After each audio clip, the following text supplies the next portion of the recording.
বাপি presentation. ভগ্নির জন্ম হয়নি, ভাগনা বুড়ো হলো কি করে? বলছে অনিত্য সংসারে এ কি আচরণ, নো পিতা নো পিতা খুড়া। বাবা বলে কেউ নেই, একজন, আর সব খুড়ো। শ্বশুর শাশুড়ি ছিল না যখন, তখন পেয়েছি বউ। তো বলছে তুমি বলো কি? বলছে দেহ ঘরের ভিতর বসে আছে, ইহা তো বোঝে না কেন। মাটির জন্ম ছিল না যখন, তখন করেছি চাষ। দিবস রজনী ছিল না যখন, তখন গনেছি মাস। একুল ওকুল দুকুল খোয়ালি, পাথারে ভাঙ্গিলি দেহ। কহে চণ্ডীদাস কে তুমি কে আমি, ইহাও তো বোঝে না কেহ। মাগো এ সমস্ত বৈষ্ণব পদাবলী অপ্রকাশিত পদ। এই পদ কোন লীলাপালার মাঝখানে প্রকাশ করা হয়নি, সেই জন্য পদগুলো গোপন আছে বাবা। তো রাধে রাধে। তাহলে এখন কোথায় ছিলাম? ছিলাম আমরা এই জায়গায়, যে কি জানি কি ভাবে গড়া গৌরী দাসে ধরি, অবশ হইল অঙ্গ রাধা রাধা বল। আজকে রাধা বলে গড়াচাঁদের সবশ অঙ্গ অবশ হয়ে যাচ্ছে। এই অবশ হওয়ার কারণটা কি সেটা তো বোঝা যাচ্ছে না। মহাজন লক্ষ্য করে বলছে, ও গো রাধা নাম জপে গোরা পরম যতনে, রাধা নাম জপে গোরা পরম যতনে, রাধা নাম জপে গোরা পরম যতনে, রাধা নাম জপে গোরা পরম যতনে। সুরধ্বনি ধারা বহে অরুণ নয়নে, সুরধ্বনি ধারা বহে অরুণ নয়নে। ধারায় ধারায় ভেসে গেল, ধারায় ধরা ভেসে গেল, ধারায় ধরা ভেসে গেল, ধারায় ধরা ভেসে গেল। সুরধ্বনির মত ধারা ধারায় ধরা ভেসে গেল, সুরধ্বনির মত ধারা ধারায় ধরা ভেসে গেল। মাগো আজকের গৌরাঙ্গ মহাপ্রভুর এই দশা হলো কেন? মহাজন কলম দিলে এই দশা কলিযুগে হয়েছে মানে দাপারের কথা ভগবানের মনে পড়েছে। দাপারের কথা মনে পড়েছে। তা দাপার যুগের কোন কথা মনে পড়েছে? বলে সহচরগণকে সঙ্গে নিয়ে, ধেনুবৎসকে সঙ্গে নিয়ে ভগবান আমার বৃন্দাবনের মনে ধেনু চারণ করছেন। ধেনু চারণ করতে করতে সুবলকে ডেকে বলল, সুবল শোন। সুবল শাখা কাছে এসেছে।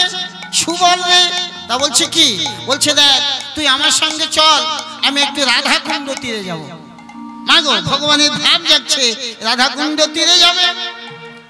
তা ভগবান কি করছে?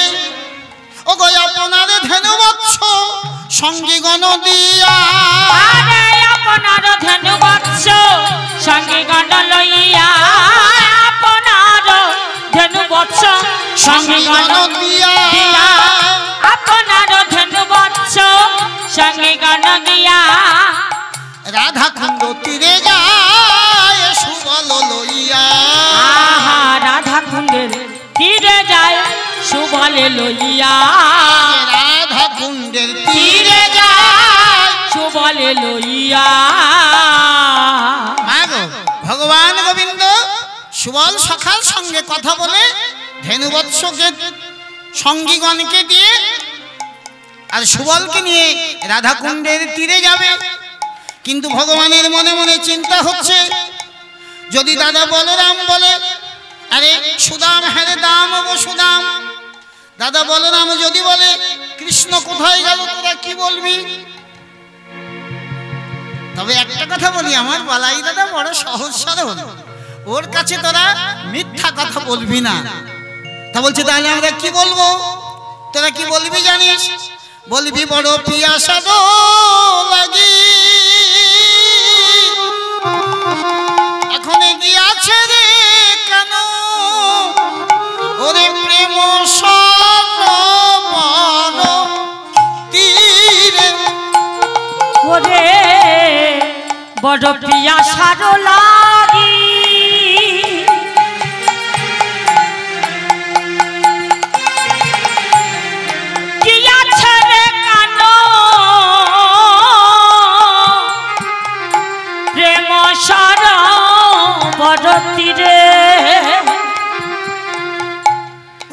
মা জননীরা, গোবিন্দ কি বলছে?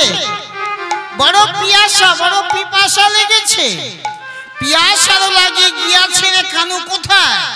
প্রেম সরোবর তীরে। বাবা, কোন সরোবরের তীরে গেল? প্রেম সরোবরের তীরে। এ কি সহজে ব্রেনে ঢোকে? হ্যাঁ, প্রেম সরোবর। মা গো, প্রেম সরোবর কোথায়? আমার গোবিন্দ বলছে, ওরে বড় পিয়াসা লাগি গিয়াছে রে কানো প্রেম সরোবর তীরে। ওরে বড় পিয়াসা লাগি গিয়াছে রে কানো প্রেম সরোবর তীরে। আবার আসবে কানু ফিরে, হ্যাঁ বলিস রে দাদা রে, ওরে পান করে সিন্ধু নীরে। আসবে কানু ফিরে।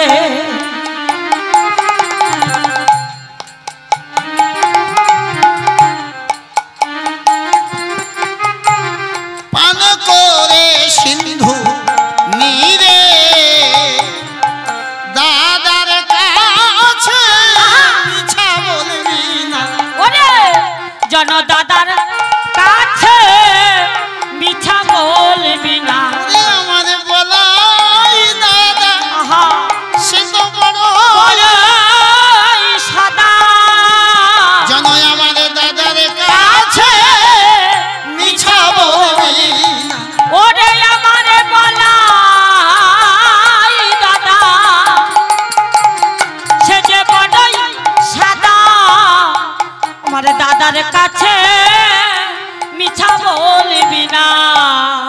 আগো ভগবান বলছে, ওরে দাদা যদি আমার খোঁজে তোরা বলবি আমার বালাই দাদার কাছে যেন মিথ্যা কথা বলিস না। বলবি বড় পিপাসা হয়েছে, সেই পিপাসার লাগি গিয়েছে প্রেম সরোবর তীরে, পান করে আবার ফিরে আসবে। আমাদের দাদার কাছে যেন মিথ্যা কথা বলবি না। এই বলে ভগবান আমার সুবল শাখাকে নিয়ে চলে গেল কোথায়? রাধাকুণ্ডের তীরে। রাধাকুণ্ডের তীরে ভগবান সুবলকে নিয়ে বৃক্ষ ছায়ায় বসেছে। মৃদুমন্দ পবন প্রবাহিত হচ্ছে, প্রতি পুঞ্জে পুঞ্জে কুসুম আজ রাধাকুণ্ডের সভা আলোকিত করেছে। ভ্রমর ভ্রমরী ফুলের মধু আহরণ করছে, ময়ূরী ময়ূরী পেকম তুলে নৃত্য করছে, আর আমার ভগবান বসে আছে। সেই সময় কি হলো? বৃন্দা দুটি, আগো বৃন্দা একখানা মালা গেঁথে নিয়ে আর আমার গোবিন্দের কাছে রাধাকুণ্ডের তীরে গিয়ে উপস্থিত। মাগো, মালাটা কার মালা? এ মালা কে পাঠিয়েছে? ও গো বিনোদিনী রাই গেথেছে মালা। আরে বিনোদিনী রাই গেথেছে মালা। বিনোদিনী রাই গেথেছে মালা। আর বিনোদিনী রাই গেথেছে মালা। বিনোদ বিনোদ ফুলে আর বিনোদ বিনোদ ফুলে। আর বিনোদ গাথনি বিনোদ দলনি পরাবে বিনোদের বলে। আর বিনোদ গাথনি বিনোদ দলনি পরাবে বিনোদের গলে। বিনোদিনীর গাথা মালা। বিনোদিনীর গাথা মালা। বিনোদ বলে পরাইবে। বিনোদিনীর গাথা মালা। বিনোদ বলে পরাইবে। বিনোদিনীর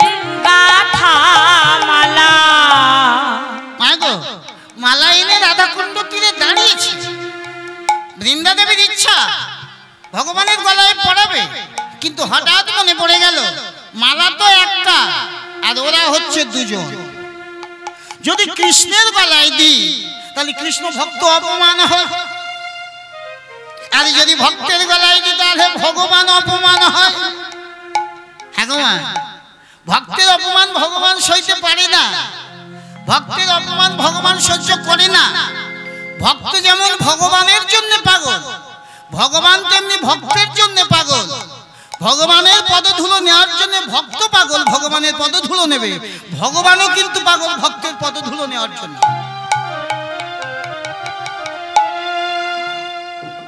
কি মা, ভগবান ভক্ত পদধূলো নেওয়ার জন্য পাগল কেন?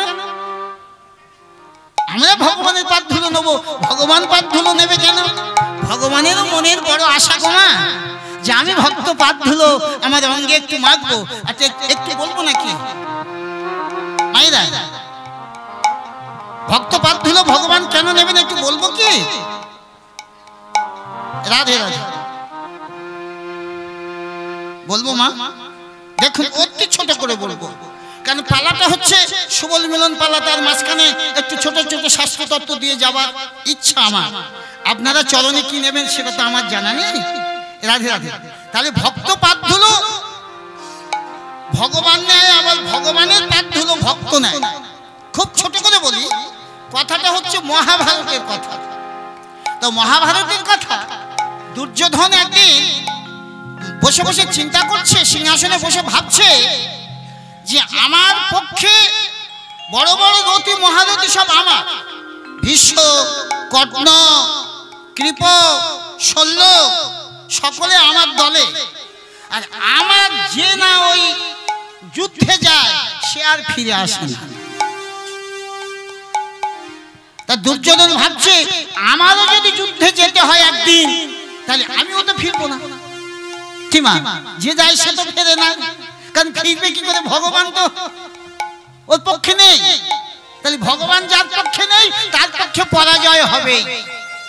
হ্যাঁ গো মা, তাহলে এখন কি হবে? ভাবতে ভাবতে মনে করলে দাদুর সঙ্গে গিয়ে একটু যুক্তি করি। দাদু হলো পিতামহ ভীষ্ম।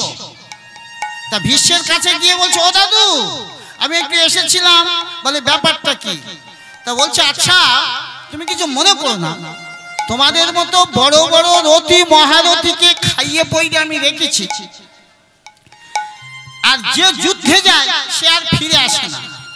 তাহলে তোমাদের খাইয়ে পইরে আমার লাভ কি হলো? ঠিক মা, আমরা নায়ক বাড়িতে এলাম, আমাদের সেবা যত্ন ভালো হলো, বাবা ঠাকুরের দল খুব তাড়াতাড়ি সেবা দিল গানে নামবো বলে, সেবাটাও ভালো হয়েছে। আর কেউ যদি খাইয়ে পইরে বলে খুব ভালো খেয়ে খাইয়েছি, কি মনে হয় বলো তো? হ্যাঁ, আঙুল দিয়ে বের করে দিই। কিন্তু ভীষ্মদেব ভাবছে সে তো আর হবে না, অনেকদিন থেকে খাচ্ছি। তা দুর্যোধন তুই খাওয়া পড়ার তুলনা দিস? আচ্ছা বলতো দাদা, এই সারা জীবন যা তোদের খেয়েছি কি দিলে আমার ঋণ থেকে মুক্তি দিবি, আমার ঋণটা পরিশোধ হবে বল, আমি তাই দেব। মা গো, কি দিলে ঋণ পরিশোধ হবে? তো তখন দুর্যোধন বলছে দাদু দেবে তো? তা বলছে হ্যাঁ দেবো তো, কি দিতে হবে বল? তা বলছে যদি তুমি দাও, ঋণ যদি পরিশোধ করতে চাও, তাহলে এক কাজ করো, যুদ্ধ যা হচ্ছে হোক, ধ্বংস যা হচ্ছে হোক, অন্তত আমার বাঁচার ব্যবস্থাটা করে দাও, আমার জন্য মৃত্যু না হয় সেই ব্যবস্থা করো, আমি যাতে না মরি সেই ব্যবস্থা করো। আরে সব যদি মরে যায় তুই একটা বেঁচে থেকে লাভ? মায় গো, জীবনের কত মোহ দেখো, আমি যেন বেঁচে থাকি। সেই সময় দুর্যোধনের কথা শুনে পিতামহ ভীষ্ম বলছে, দেখ তোর বাঁচিয়ে দিতে পারি, কিন্তু তোর বাঁচা মরা যা কিছু সব তো তোর বউয়ের কাছে। মায়েরা, এর দ্বারা কি বোঝা যায়? বাবাদের বাঁচা মরার দায়িত্ব কিন্তু আপনাদের কাছে। একথা মিথ্যা নয়, শাস্ত্র বলছে, পিতামহ ভীষ্ম বলছে। তা তখন আমাদের দুর্যোধন বলছে বাঁচা মারা আমার বউয়ের কাছে, মানে তা বলছে দেখ সত্যি যদি তুই বাঁচতে চাস গভীর রাত্রিবেলা তোর স্ত্রী ভানুমতিকে সুন্দর করে সাজিয়ে একা একা আমার ঘরে পাঠিয়ে দিবি, তারপরে যা ব্যবস্থা করতে হয় সব আমি করে দেবো। তা বলছে দাদু আমার স্ত্রী ভানুমতি গভীর রাত্রিবেলা আপনার ঘরে আসবে? তা বলছে হ্যাঁ। বলছে কেউ জানবে না? কেউ জানবে না মানে? দুর্যোধন তুমি জানবে, ভানুমতি জানবে, আর ভীষ্মদেব বলছে আমি জানবো। এই তিনজন ছাড়া আর কেউ যেন না জানে। এই গোপন কথা একদম গোপন থাকবে। এইবার দুর্যোধন গেছে, গিয়ে বলে ও ভানুমতি, তা বলে বলো। তা বলে ভগবান বলেছে, আহা পিতামহ ভীষ্মদেব বলেছে গভীর রজনীতে সুন্দর করে সেজে তোমার ওই পিতামহর ঘরে একা একা যেতে বলেছে। দাদু কি দেবে তোমার? ওমা ভানুমতি বলছে হ্যাঁ গো, 10টা নয় 5টা নয়, একটা স্বামী তুমি আমার। তোমার ছাড়া আমি কারে চিনি না। তোমার দাদু থাকে সেই সেখানে, আমি একটা মেয়ে ছেলে, রাত্রিবেলা একা যাব, আবার সুন্দর করে সেজে। আমার কি মনে হয় জানো? বলে কি মনে হয়? বলে তোমার দাদুর মনোবৃত্তি আর ভালো নেই।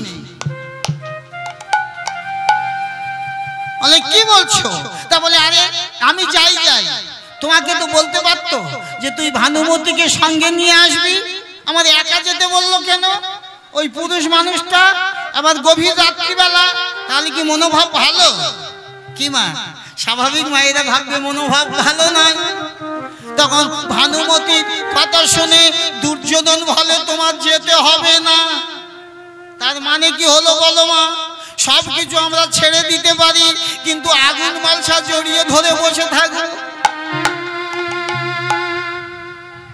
বিপদ কোথায় দেখো,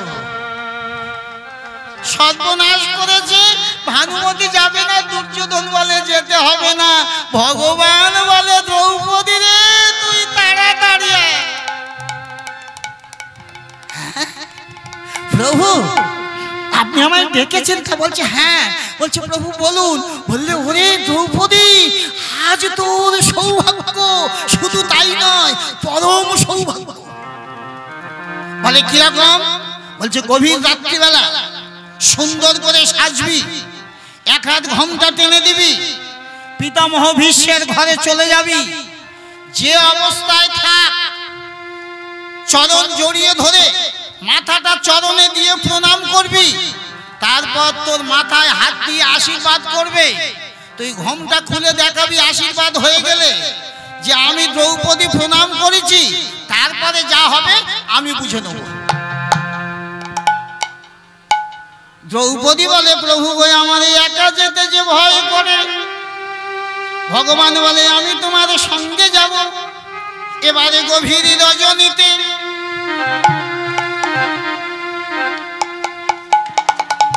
সুন্দর করে সেজে নিয়েছে।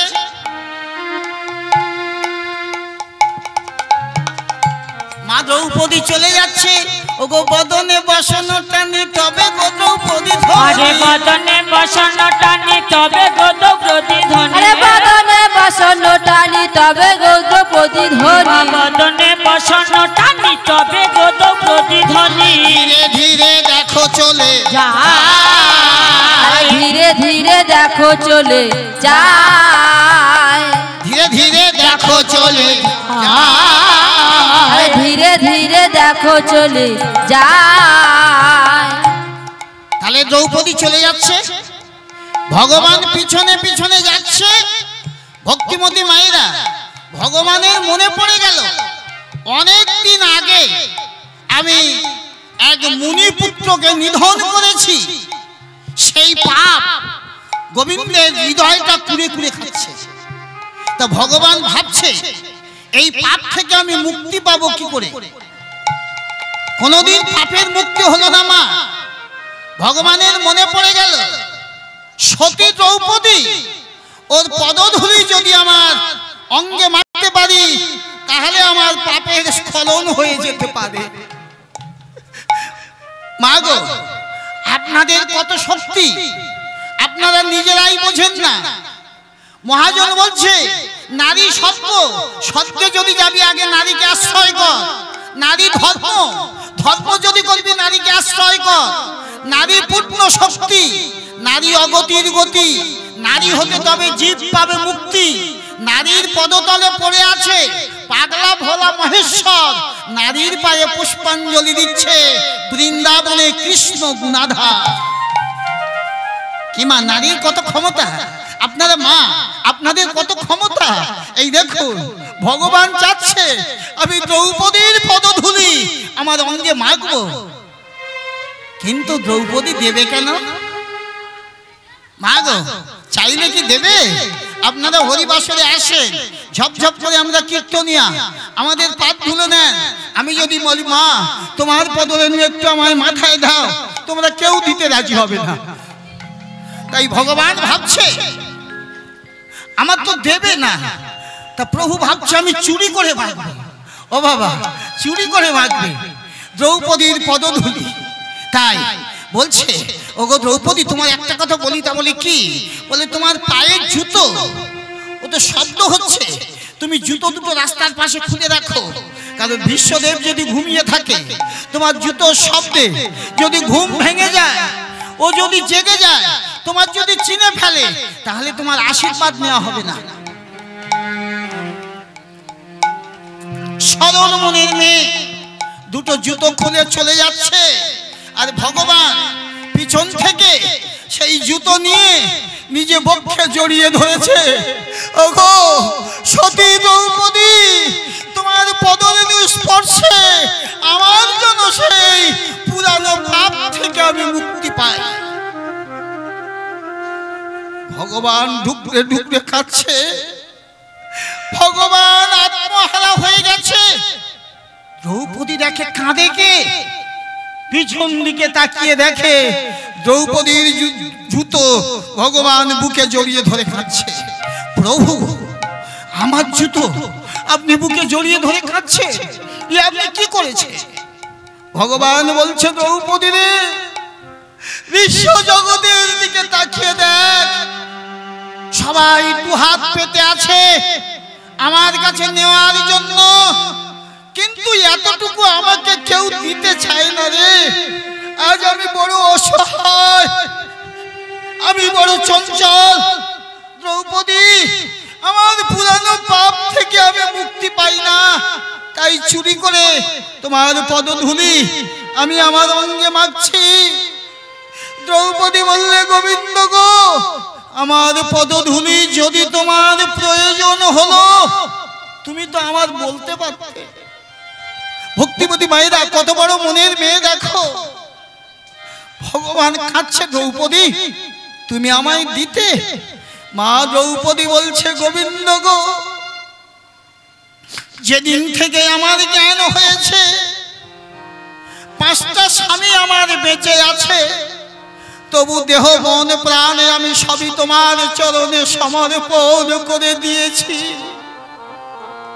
হে গোবিন্দ, দেহ মন প্রাণ যদি আমি তোমার দিয়ে থাকি, এ দেহ যদি আমি তোমার চরণে দিই, ভগবান এই চরণ তো আর আমার নয়, তো তোমার চরণ, তুমি আমার বলতে পারতে। মা দ্রৌপদী কাঁদছে আর বলছে প্রভু গো, ও গো আমি জানে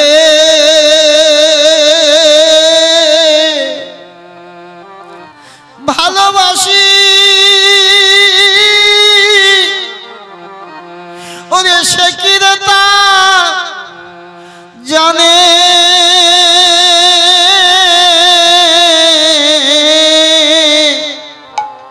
ওরে জানলে ব্যথা এমন ভাবে আমার দিত না পরানে। ওরে ওরে ওরে আমি যারে যারে ভালো বাসি, ওরে সে কি রে তা জানে,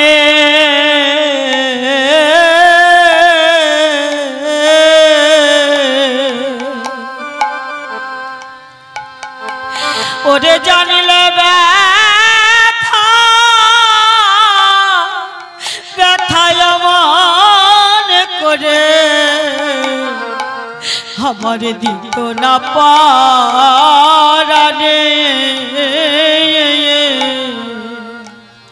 আমি যারে ভালোবাসি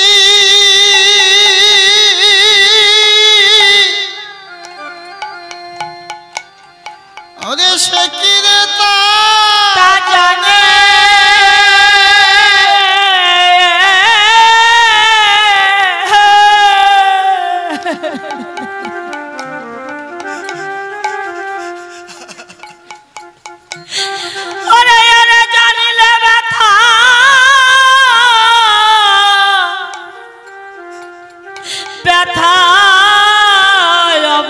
করে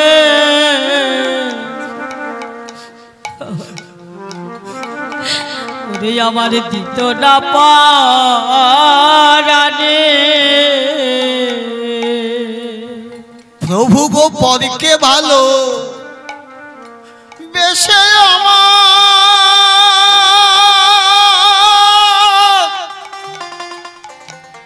আমার কান্না হলো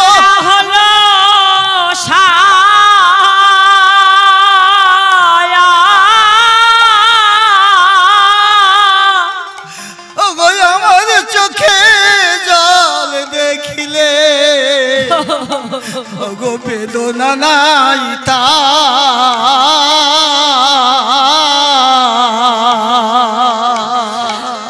গো প্রভু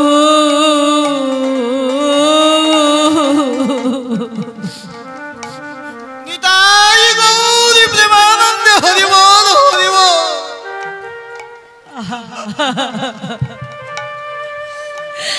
গো প্রভু পরে কে ভালো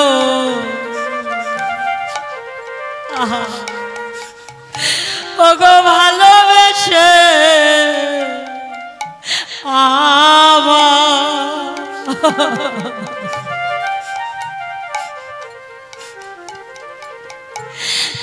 ওগো কান্না হলো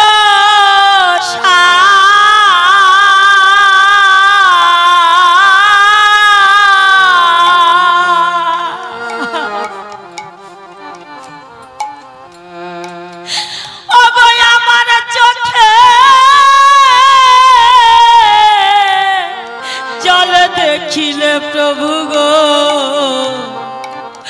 গো প্রভু বেদনা নাই তা এখন আমি যার কাছে যাই সে আমার দেয় বেদনা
জানে তুমি আমারে বাহিরে দেখেছো আমার ভিতরে দেখো না প্রভু গো তুমি আমারে বাহিরে দেখেছো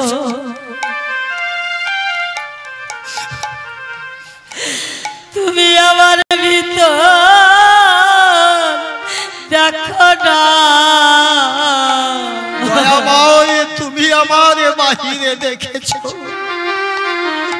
আমারে ভিতরে দেখো না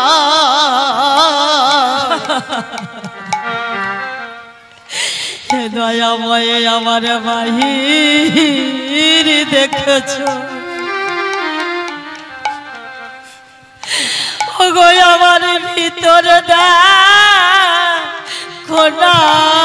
আমার সর্বস্ব তোমার চরণে দিয়েছি, তুমি আমার বাহির দেখেছো, ভিতরে দেখো না।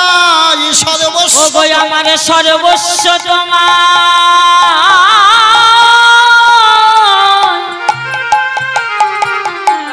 তোমার দিয়ে দিয়েছি, হে দয়াময় আমার বাহির দেখেছো, ভিতরে দেখো না। আমার বলতে কিছু রাখি না, সর্বস্ব দিয়ে দিয়েছি, আমার বলতে কিছু রাখি না। বাহির দেখেছো, ভিতরে দেখো নাই। আমার বলতে রাখি নাই, সর্বস্ব দিয়ে দিয়েছি, মন প্রাণ সবই দিয়েছি, সর্বস্ব হরি হরি।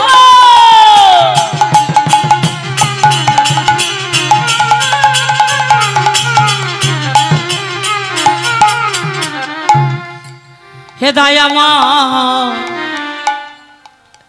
আমি সর্বস্ব তো দিয়ে দিয়েছি।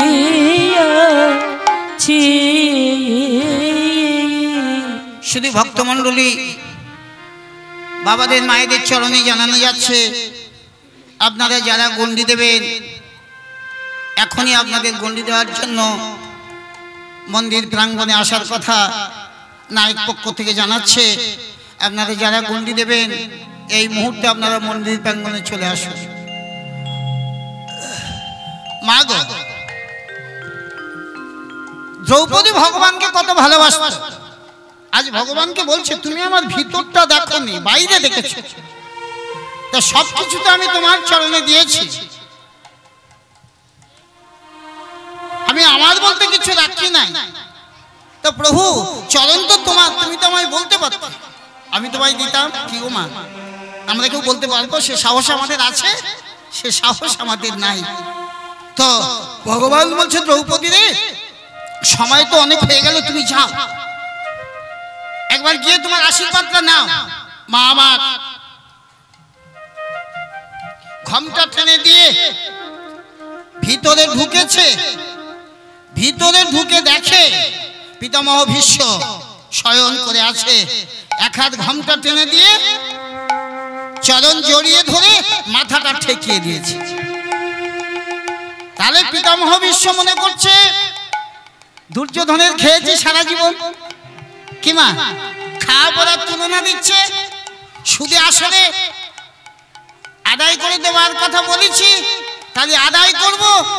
এবার ভানুমতি মনে করে দ্রৌপদীর মাথায় হাত তুলে দিয়েছে, দিয়ে বলছে ওরে সারা জীবন তোদের খেয়েছি, তোর মাথায় হাত দিয়ে আশীর্বাদ করছি, তোর শীতের সিঁদুর চির অক্ষয় হয়ে থাকবে, চির অক্ষয় হয়ে থাকবে, চির অক্ষয় হয়ে থাকবে। কি গো মা জননীরা, আশীর্বাদ নেবে কে? ভানুমতি নীলকে, দ্রৌপদী। যেই আশীর্বাদ করা হয়ে গেল, ঘোমটা খুলে দিয়েছে, যেই ঘোমটা খুলে দিয়েছে পিতামহ ভীষ্ম চমকে উঠেছে। দ্রৌপদী তুমি কেন? দাদু তুমি রাগ করছো, তুমি রাগ করছো কেন? মা গো, ভগবান তখন কোথায়? ভগবান ঘরের বাইরে দরজার আড়ালে উনি দাঁড়িয়ে আছে, উনি শুনছে কি বলছে পিতামহ ভীষ্ম। ভীষ্মদেব বলছে তুমি এলে কেন? আসার কথা ভানুমতি, জানি আমরা তিনজন, ভানুমতি, দুর্যোধন আর আমি, তার মাঝখানে তুমি কি করে এলে? উত্তর দাও মা গো। দ্রৌপদী বা হাত জোড় করে বলছে প্রভু দাদু তোমরা তিনজন জানো বলছো এই গোপন কথা, কিন্তু দাদু আমার মনে হয় তো তিনজন নয়, তিনজন নয়। বলিস কি? বলছে দাদু এই গোপন কথা তোমরা চারজনে জানো, এই গোপন কথা তোমরা চারজন জানো, এই গোপন কথা চারজন জানো, এই গোপন কথা চারজন জানো, তিনজনে নয় চারজন জানো, গোপন কথা তোমরা চারজন জানো, ওগো তিনজনে নয় চারজন জানো, গোপন কথা চারজন জানো। কি বলছিস? ভানুমতি জানে, দুর্যোধন জানে, আমি জানি, আর কেউ জানে না? বলে আর একজন জানে। কে? ভগবান গোবিন্দ কৃষ্ণ। তিনি তো পাঠিয়ে দিল আপনার কাছে আমার। সে কি চতুর কৃষ্ণ, এত বড় চাতুরি করলো। এত বড় চাতুরি করে কি কৃষ্ণের পক্ষে ঠিক হলো? হ্যাঁ, কোথায় সেই শট লম্পট কাঠন কাকে পাইয়ে দিল? মাগো ভগবানের আর সহ্য হচ্ছে না। আমি ধূর্ত, আমি লম্পট, আমি শট। ভগবান দরজার পাশে দাঁড়িয়ে বলছে ভীষ্মদেব আমি বেশি দূরে নেই, আমি তোমার কাছে আছি। ভীষ্মদেব বলছে প্রভু এ তুমি কি করলে? কার ধন তুমি কাকে পাইয়ে দিলে? এটা করা কি তোমার ঠিক হলো? এই চাতুরি তুমি কেন করলে? ভগবান গোবিন্দ বলল ভীষ্মদেব আমি কোনো চাতুরি করিনি। বলে চাতুরি করো নেই? তুমি কার ধন কাকে পাইয়ে দিলে? ভানুমতির ধন দ্রৌপদীকে দিয়ে দিলে। তুমি চাতুরি করোনি, তুমি ছলনা করোনি। বলছে না। বলছে কিরকম? বলছে দেখো ভগবান বলছে বিশ্বদেব ভানুমতি তোমার কাছে আসবে। ভানুমতি দুর্যোধন আর তুমি তোমরা তিনজনে জানো, তিনজনের সঙ্গে কথাবার্তা এই পর্যন্ত তুমি জানো। তারপরে কি হয়েছে সেটা তুমি জানো না। তারপরে কি হয়েছে? দুর্যোধন যখন ভানুমতিকে গিয়ে বলেছে, ভানুমতি এখানে আসবে না, সে অস্বীকার করেছে আমি যাব না। আর দুর্যোধন বলেছে তোমার যেতে হবে না। তাহলে ভানুমতি আসবে না, দুর্যোধনও বলেছে তোমার যেতে হবে না। আমি চিন্তা করলাম চির ব্রহ্মচারী ভীষ্ম তোমার এত বড় একটা আশীর্বাদ অনাদরে নষ্ট হয়ে যাবে। তা আমি দেখলাম যাতে নষ্ট না হয়, ভানুমতি আসবে না জেনে দ্রৌপদীকে তোমার কাছে পাঠিয়ে দিয়ে তোমার আশীর্বাদ নষ্ট হতে দিলাম না। আমি কি ভুল করলাম? আমার ভুলটা কোথায়? তখন ভীষ্মদেবের টনক নড়ে গেছে। বলছে আত্ম হবে না, হতো কি আত্ম হবে না। এখন আমি কি করব? কৃষ্ণ তো আমার ঘরের বাইরে, ও তো আমার ঘরে ঢুকবে না। কি বাবা কেন ঢুকবে? সারা জীবন তো তাকে ডাকনি, সে কেন তোমার ঘরে আসবে? মা গো সারা জীবন যদি তাকে না ডাকি সে আমাদের ঘরে আসবে? সেই জন্য মহাজন বলছে শোনো, সে আসতে চায়, আমরা তাকে বাধা দিই। সে আসতে চায়, সে আসে, আমরা তাকে চিনি না। কিরকম? তা বলছে শোনো, ও আসে যায় কয়ে না কথা, সেবা কেমন পড়ছি, বিনা টোপে মাঝ গেথে না সেবা কেমন পড়ছি। আসে যায় কয় না কথা, সেবা কেমন করছি, বিনা টোপে মাঝে গেছে না সেবা কেমন করছি। মাগো একটু পালা, একটু শাস্ত্র, একটু তত্ত্ব, এসব কি আপনাদের খারাপ লাগছে? অসুবিধা হচ্ছে না তো? অসুবিধা হলে বলবেন। আসে যায় কয় না কথা, সেবা কেমন পড়ছি, বিনা টোপে মাঝে গেথে না সেবা কেমন পড়ছি। আসে যায় কয়না কথা, সেবা কেমন পড়ছি, বিনা টোপে মাঝে গেথে না সেবা কেমন পড়ছি। তুকুল ভেঙে ঢেউ লাগে না সেবা কেমন গান, জানলা ভেঙে ঘরে ঢোকে না সেবা কেমন